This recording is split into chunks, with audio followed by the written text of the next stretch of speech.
Wyoming Territory, 1879. The wind was dry and sharp as a knife when Yates Calloway stepped onto the wooden platform outside the auction barn, boots scuffing against the dust-caked floorboards. He squinted against the sun, scanning the small crowd gathering in front of a slanted sign that read, "Contract marriages all legal, all blessed." It made him sick to see it, but he was here for a reason. He tucked the folded dollar bill tighter in his palm. Inside, the air was worse, thick with sweat, smoke, and the sound of women being bartered off like cattle. Yates had seen war, he had seen death. But this was uglier than either. He leaned against the back wall, arms crossed, hat low over his brow, waiting. Then they brought her out. She walked slow, shoulders pulled back with the kind of pride born from surviving something no one should have to. She wore a pale blue dress, clean but worn, and her hands were clenched tight at her sides. Her right cheek and jaw were marred by scar tissue, reddish pink and healed uneven. But her eyes were the color of storm clouds, steady and unmoved. "Next up," the man on the platform called, Zinnia Fairlight. 23. Quiet, obedient, knows how to cook and sew, burned in a house fire when she was 17. No dowry, no family. Starting bid $1. Some men laughed, one shouted, "She comes with a veil," another said, "I would not take her if you paid me." Yates moved forward, boots striking the floor hard enough to shut them up. "I will take her," he said clearly, lifting his hand. $1. The room hushed. The auctioneer blinked. "You anyone else, going once, twice." Yates stepped up, handed over the bill, and without hesitation climbed the steps to stand beside her. She did not flinch as he approached, nor did she lower her gaze. He tipped his hat back just enough that she could see his eyes. "I am Yates Calloway," he said. "We do not have to do a thing you do not want, but I bought you out of this hell, not into another." Zinnia stared at him. "Why?" "Because no one else did." The auctioneer barked out, "Well then, kiss the bride." Laughter echoed, cruel and sharp. Zinnia stiffened. Yates turned, faced them all, and then looked back to her. "May I?" She hesitated. Then, slowly, she gave the faintest nod, so he kissed her. Not a peck, not some showy thing for the crowd. No, it was a real kiss, gentle, steady, a hand resting at her back, the other brushing her hair behind her ear like it was silk, not ash-damaged. Her breath caught, but she did not pull away. When he drew back, her eyes were shining and stunned. The crowd was silent. Yates lowered his hand and said, "We are done here." He led her out through the gawking men and the dry wind and did not stop walking until they were at his horse, a roan gelding tethered to the hitching post. "You ride?" he asked. "I can sit," she said, voice barely above a whisper. He helped her up and climbed behind, wrapping one arm around her waist. They rode west, away from the town of Flint Ridge. The sun fell low, painting the land in gold. He felt her relax, inch by inch, against him as the miles stretched on. They reached his homestead near twilight. A single-story log house, a barn, a chicken coop, and nothing else for miles but open land and silence. He helped her down and led her inside. "I have only one bed," he said. "You will have it." "I will sleep in the barn." "You do not have to," she said suddenly. "I mean, not forever. I do not understand why you did this." Yates looked at her, really looked. She had a quiet kind of strength, the kind that had kept her upright when most would have fallen. He had seen that before in soldiers, in widows, in himself. "I reckon you have had enough taken from you," he said. "Let someone give you something for a change." A tear slipped down her unburned cheek. She turned away quickly, wiping it. That night, he left her with a blanket and a lamp, and bunked in the barn with the hay and the wind and the stars. But he could not stop thinking about her, how still she had stood amid cruelty, how she had met his eyes without fear. The next morning she was already outside, sleeves rolled up, sleeves tied back, feeding the chickens. "I cleaned the hearth," she said, "and the stovetop. You did not have to. I wanted to." Days passed like that. She worked beside him, quiet, steady, always with purpose. She never asked about his past, and he never asked about hers. But in the still moments by the fire, or as the sky turned orange over the hills, they started to talk. Her voice was soft, but her words were clear. She told him about the fire, how her uncle's lantern had tipped in the night, how everyone else had gotten out, how she had not. "I was 17, she said once as they shelled corn on the porch, "and after that no one looked at me the same, not even my sister." Yates kept his gaze on her. "I looked." She glanced at him, startled. "I looked," he said again, "and I saw someone brave." Her eyes welled before she could stop them. She turned her head. He reached over, brushed a tear off her burned cheek with the back of his fingers. She did not pull away. That night she left the bedroom door open. He slept in the barn anyway, but the next morning she made 2 cups of coffee and they sat shoulder to shoulder on the porch in the hush of dawn. "You are not afraid of me," she said. "No, not even the scars. I have my own." She reached out, touched his hand, just once, then let go. He did not sleep in the barn that night.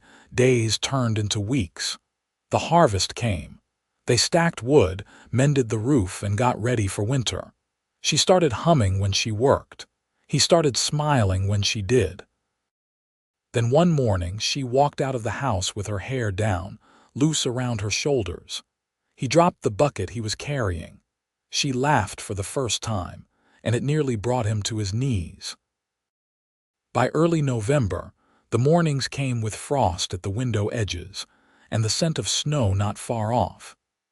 Zinnia stood at the table, hands dusted in flour, shaping dough into biscuits while Yates stacked chopped wood outside the back door.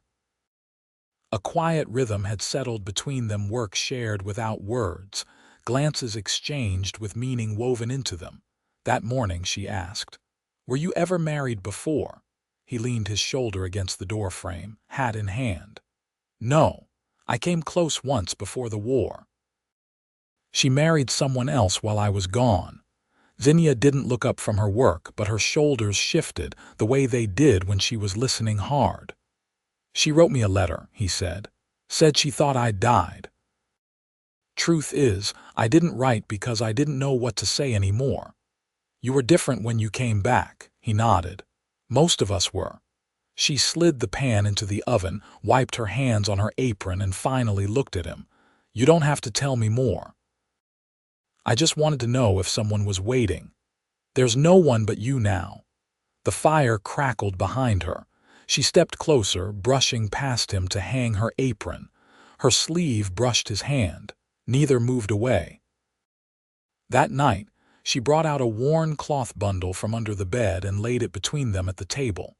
Inside were scraps of embroidery, faded calico squares, and a dented tin of needles and thread. "I used to quilt," she said. "Before the fire." He studied the pieces, fingers grazing a square with a stitched bluebird. "These are yours, my mother taught me. I stopped after, well, I hadn't touched these in years." He didn't reach for them, just watched the way her hands moved, slow and careful. One square had a singed edge, but she smoothed it flat like it still deserved its place. She glanced up. "You think it's foolish?" "No, I think it's the most hopeful thing I've seen in a long time." She didn't answer, but her eyes softened. The next day, she brought the pieces outside and spread them over a sun-warmed rock near the barn. Yates trimmed fence posts nearby, but every so often his gaze drifted to where she sat, mending seams and pulling thread through tiny holes like she was stitching herself whole again. Later that week, a supply wagon rolled in from Sweetwater Gap. The driver, a thin man with a lazy eye, handed over a parcel wrapped in wax cloth and a letter addressed to Yates in tight, slanted script. Zinnia waited until he read it before asking, "Bad news?" My sister's boy has the ague. She's tending him on her own. You want to go? I should. She's 2 days' ride south. She didn't hesitate. I'll manage here. He looked at her then, not as someone left behind, but as someone he could trust. That mattered more than he could say. He left at dawn, saddle packed with jerky, beans, and a tin cup.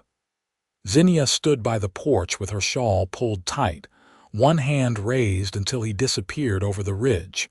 The first night alone, she lit every lamp in the house. By the second, she only needed one.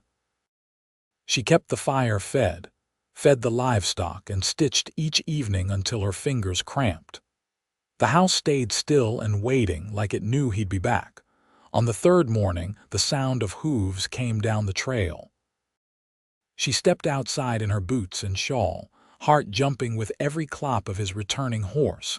He looked exhausted, clothes dusted with road grit, jaw dark with stubble. But he smiled when he saw her. "Boy's fever broke," he said, dismounting slow. "She'll be fine now." Zinnia took his reins, then his hand. "Come inside. You look half frozen." He didn't let go of her fingers all the way to the door. That night he ate slow, watching her across the table as she lit the lamp and poured the last of the coffee. "I kept your chair warm," she said. He laughed, low and surprised. "I felt it, even out there." They didn't speak more that night, but when she turned in, she left the door open again, and this time he followed. He didn't touch her at first, just lay beside her, both of them staring up at the dark, stained rafters. The quiet stretched, not heavy but full. Then she whispered, "I used to think no one would ever look at me again and mean it." He turned to face her. "You were wrong." She curled against him, her head beneath his chin. His arm came around her without thinking, like it had always belonged there. Outside, snow began to fall, light and soft against the roof. Inside, Zinnia Fairlight and Yates Calloway fell asleep pressed close, with no need to speak what they already knew. The snow deepened in December, covering the pasture in drifts that reached the lower rails of the fence. Yates hitched the mare to the sled and hauled feed between barn and shed, moving slow to save the horse's strength. Zinnia mended thick socks by lamplight each evening and boiled dried beans with salt pork that she'd tucked away in the fall. The house held a hush to it now, the kind that wrapped around them like a quilt, snug and heavy with the weight of shared days. One morning, he found her in the lean-to, turning soil with a hand spade where the snow had melted away under the eaves.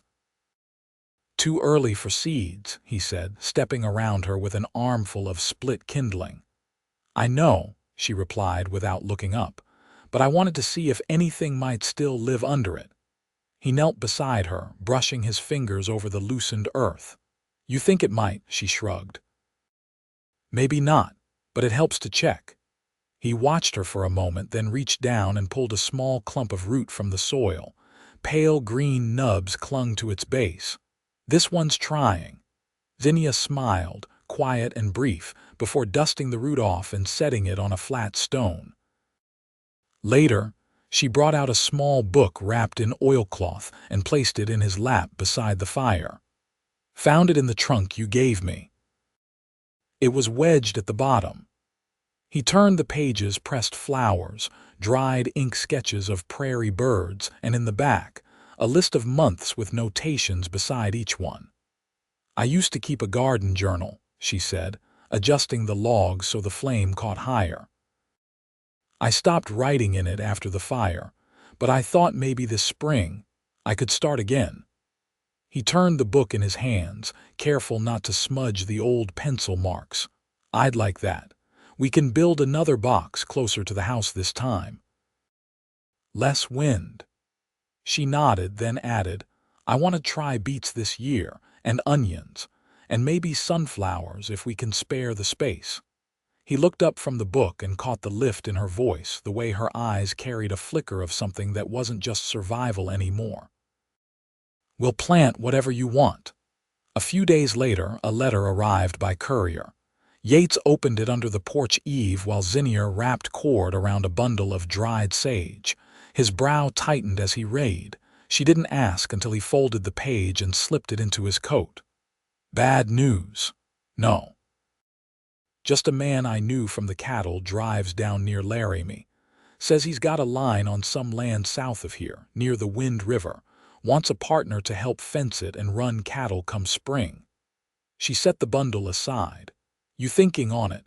I was. Before I met you. Zinnia stared at him, lips pressed tight.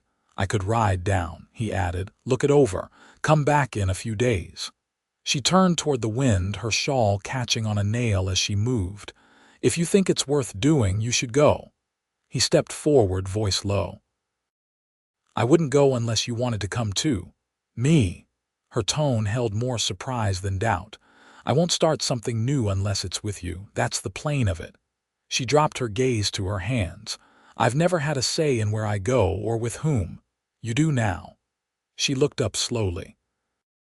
Then, let's go see it, together. They left 2 mornings later with supplies packed into saddle bags and Zinnia's quilt journal tucked into her satchel. The trail was frozen, but the sky stayed clear. They made camp near a frozen creek the second night, and as they sat close beside the fire, she reached into her bag and handed him a folded square of cloth. He unfolded it, 2 joined quilt blocks, one of hers and one newly stitched to match. I made it for you, she said.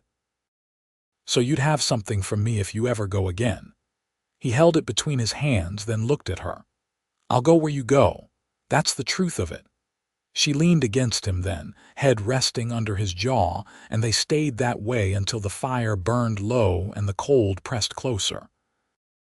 He laid the quilt square over their joined hands, and neither one of them moved.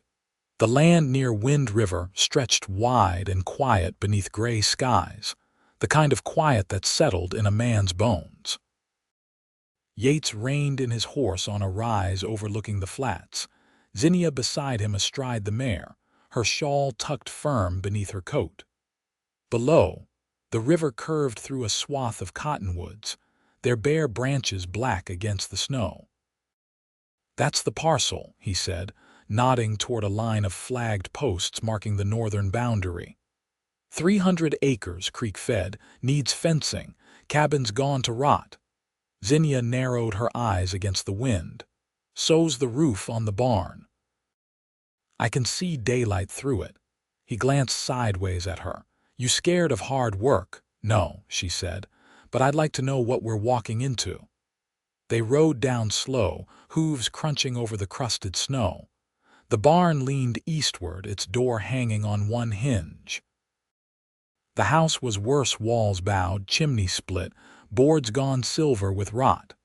Still, something about the place held. She dismounted first, stepping through the snowdrift and laying a bare hand to the porch rail. There's still stone under the fire pit, she said. That means a foundation. Yates nodded.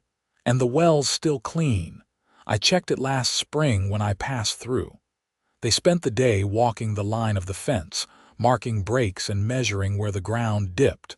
She didn't complain when her boots soaked through. He didn't rest until he'd counted every post worth saving. That night they camped beneath a rock outcrop, their bedrolls tucked against the wind. Zinnia stirred a pot of cornmeal and dried apples over the fire, her cheeks pink from cold. You sure this is the right place? She asked, stirring slow. I ain't sure of anything, Yates said, setting down his tin cup, but I know I'd like to build something here with you. She didn't answer right away. Then, I never thought I'd be asked. Not really. You weren't asked, he said gently. You were chosen. She looked at him, and something unreadable passed between them, something deeper than agreement, quieter than joy, but no less certain. In the morning, frost clung to their blankets, and the sky broke open with a pale sun. They packed their gear and rode back north. Snow melted along the trail's edge, and the prairie grass peeked through in patches. 2 weeks later, they began packing the homestead. Zinnia wrapped her sewing tin in muslin and placed it in the crate with her garden journal. Yates loaded lumber and seed sacks onto the wagon, his movements spare and practiced. "You reckon it'll be spring before we can live out there full?" she asked as she sorted jars of dried fruit. He nodded. "We'll pitch a tent until the cabin's up. Plenty of daylight come March." She hesitated, then said, "I want to build the root cellar deep. My mother always said root vegetables keep better if the walls are packed tight with clay."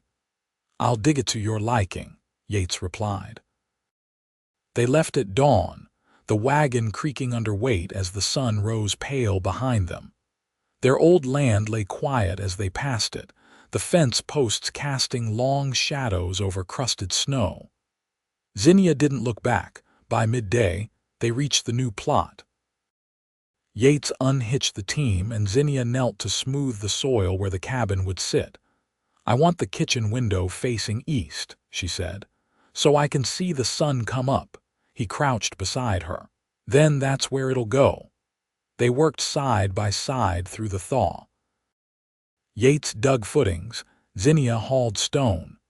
She learned to drive nails straight and true, her palms blistered but steady. He watched the lines of her face soften with sun and effort, her movements purposeful, her voice sure.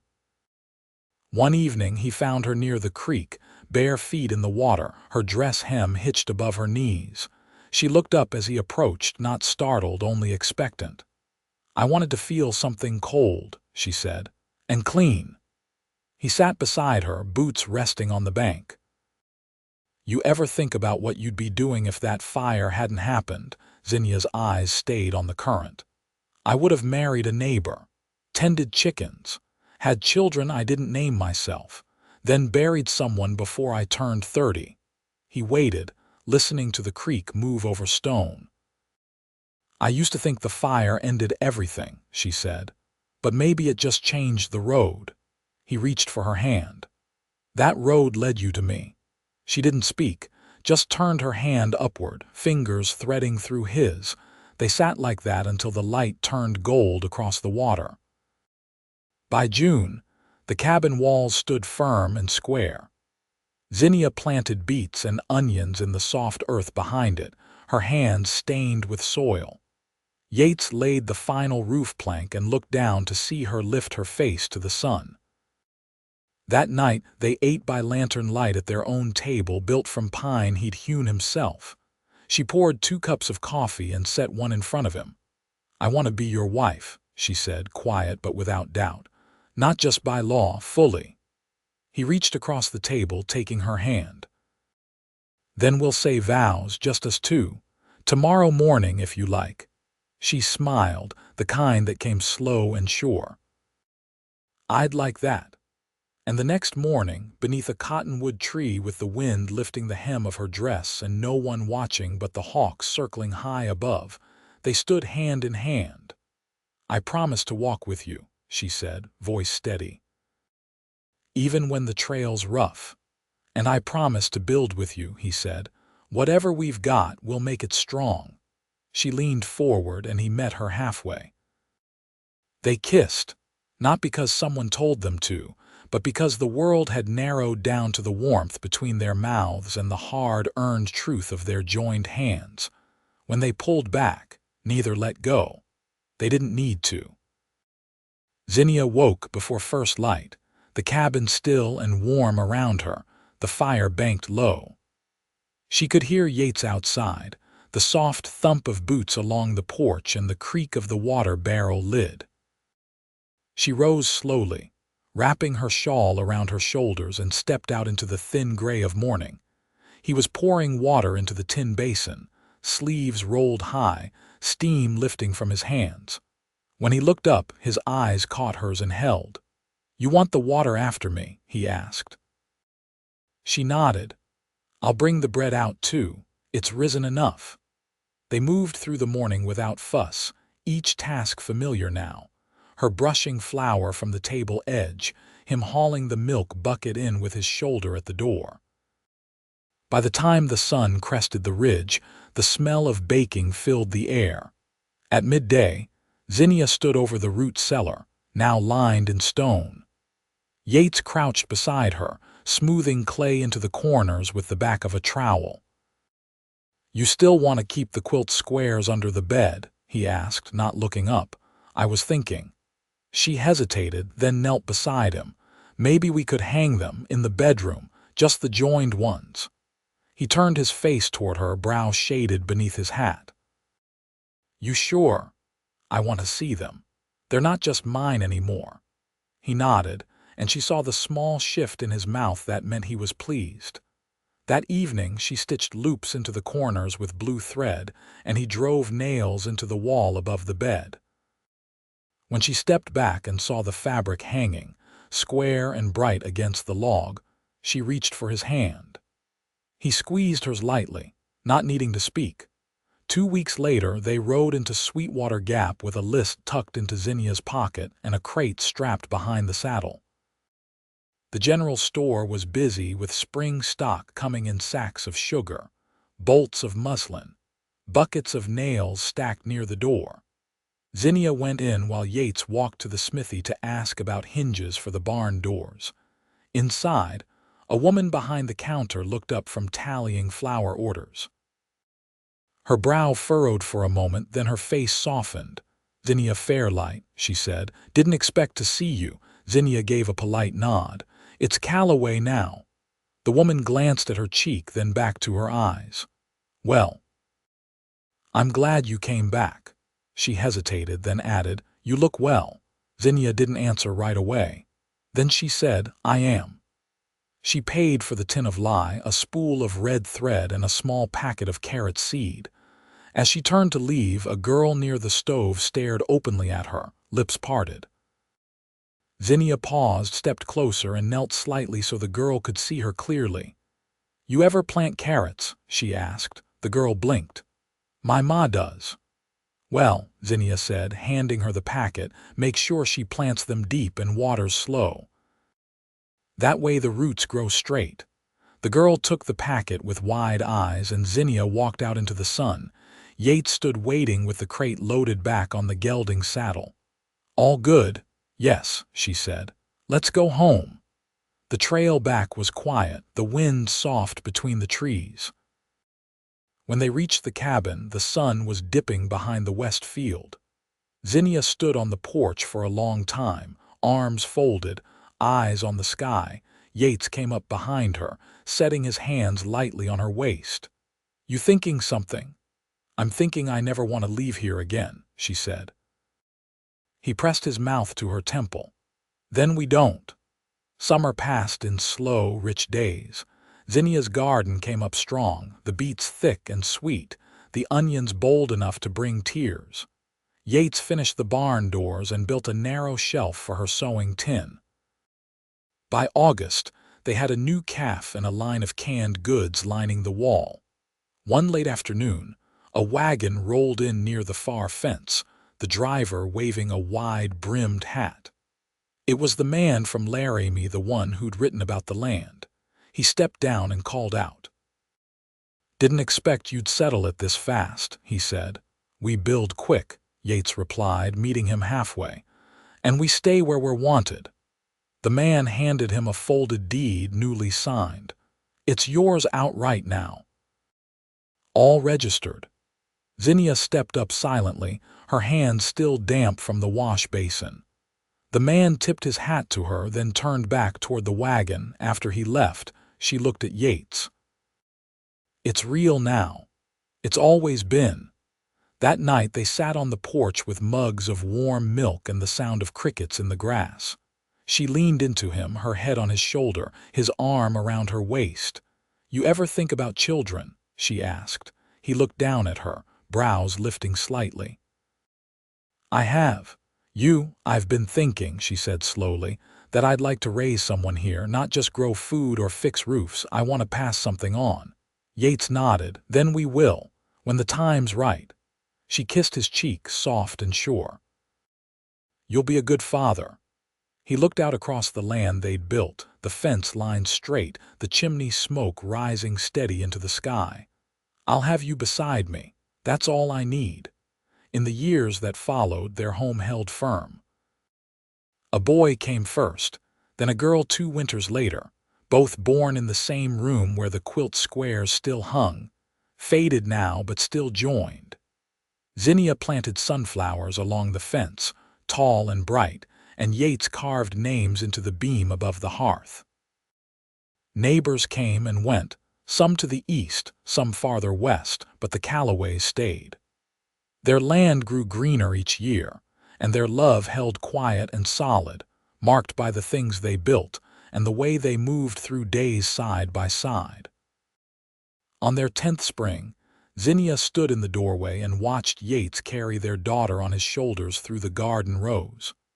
The boy ran ahead, a stick in his hand, pretending to herd invisible cattle. She pressed a hand to her chest, not from pain or sorrow, but to hold something still. He looked up and caught her gaze. "You coming?" he called. She stepped down into the grass barefoot, the earth warm beneath her feet. "Always."